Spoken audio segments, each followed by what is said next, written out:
I read that you did a lot of research and went through an intense military training in preparation for your character. What was that experience like, and how did that help you with Artemis? For me, it was so important to be able to live my life as closely as I could to what a soldier goes through. And so I went to a military base 3 hours outside of Los Angeles called Fort Irwin. That's absolutely incredible. They do all these real life simulations of war.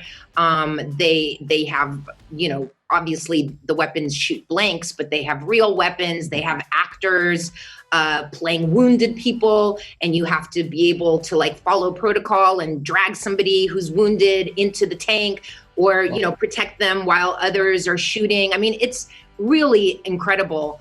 And so I got to work with some of these soldiers and be part of these exercises. I was also able to meet a real Army Ranger, a female Army Ranger named Natalie Malou, who I became really good friends with, and who I interviewed for hours and hours to understand her life and what drove her to become a soldier, what drove her to survive Ranger training, which is some of the most difficult in the world.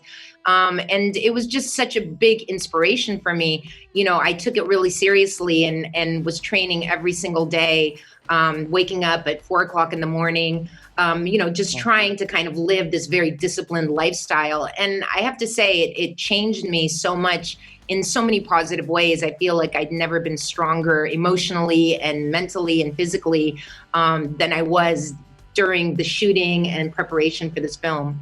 Oh, that's amazing. Aside from the action, for me, the best part of the film is your dynamic with Tony Jaa's character. Can you tell me about that relationship, and how do you build that connection on screen, between two characters that don't speak the same language? It's crazy because I think so much has to do with personalities. Tony is just such an easy person to have a connection with because he loves to connect with people. He's so sweet and friendly and fun and down to earth.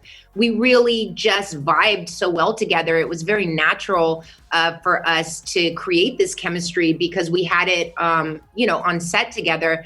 I think some actors are just very open in that way and some aren't. And it's such a blessing to be able to work with people that are incredibly open and that do want to connect. It makes life so much easier. And I think in the end, it creates this beautiful relationship on screen that's just really natural and very organic. Mm-hmm.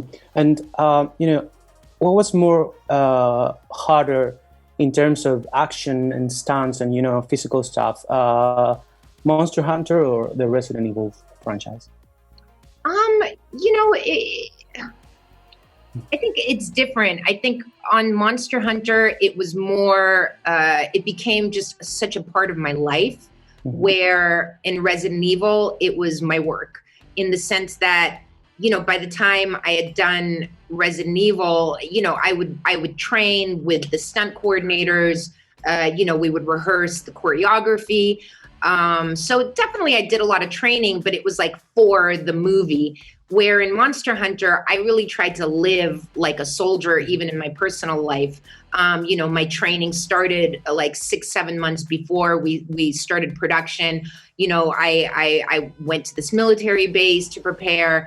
I was talking on a daily basis with the female Army Ranger, Natalie Malou. I really tried to live every day by challenging myself physically, just to earn the right to play this character. I felt like I needed to earn that right. And also, speaking of Resident Evil, you've done 6 movies with Paul, the last one in 2017.